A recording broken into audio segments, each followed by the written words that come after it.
Shakespeare's King Lear is not just a sad story about an old king. For the people who first watched it, the play spoke about real worries in their own world, about kings, families, rich and poor people, and the way society should work.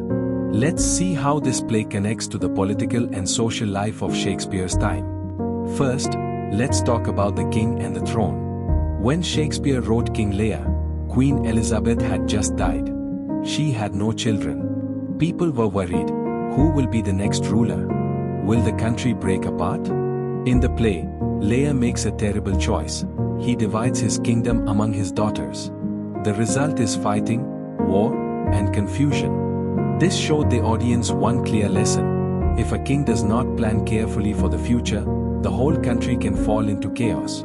Now, think about what it meant to be a king in Shakespeare's time. People believed in something called the divine right of kings. This meant that God chose the king, and the king had a duty to rule wisely. But Lear makes a mistake. He treats his crown like a toy he can give away.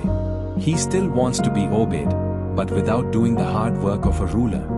This mistake brings disaster. For the people watching, it was a warning. A king must never forget his duty. There was also another big idea in that time, called the Great Chain of Being. People thought the world had an order, God at the top, then the king, then nobles, then common people, then animals. If anyone broke this chain, the whole world would suffer.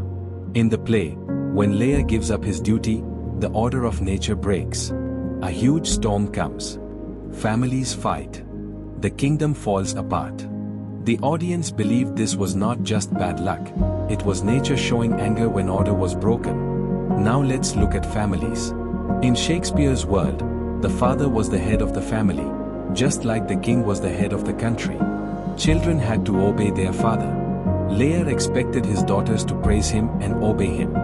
Cordelia refuses to flatter him, and Goneril and Regan later turn against him. This shocked the audience.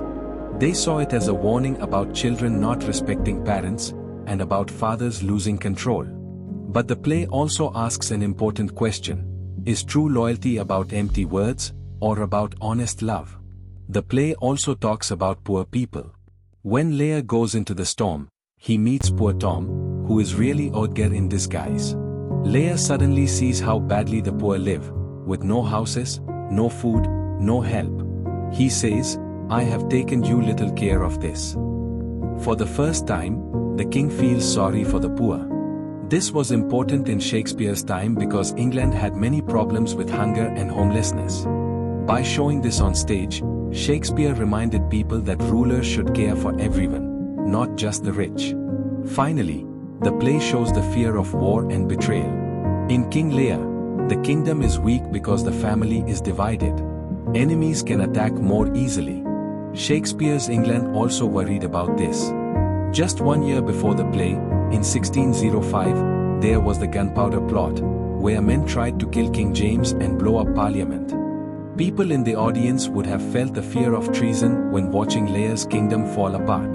So, what does all this mean? King Lear is more than just a sad story about a father and his daughters. It is a play about real problems in Shakespeare's time. The danger of dividing the kingdom, the duties of a king, the order of society, respect between parents and children, the suffering of the poor, and the threat of war. And even today, the play feels important. It asks big questions. What happens when leaders fail? What happens when families break apart? What happens when order is destroyed? These questions mattered in Shakespeare's world, and they still matter in ours.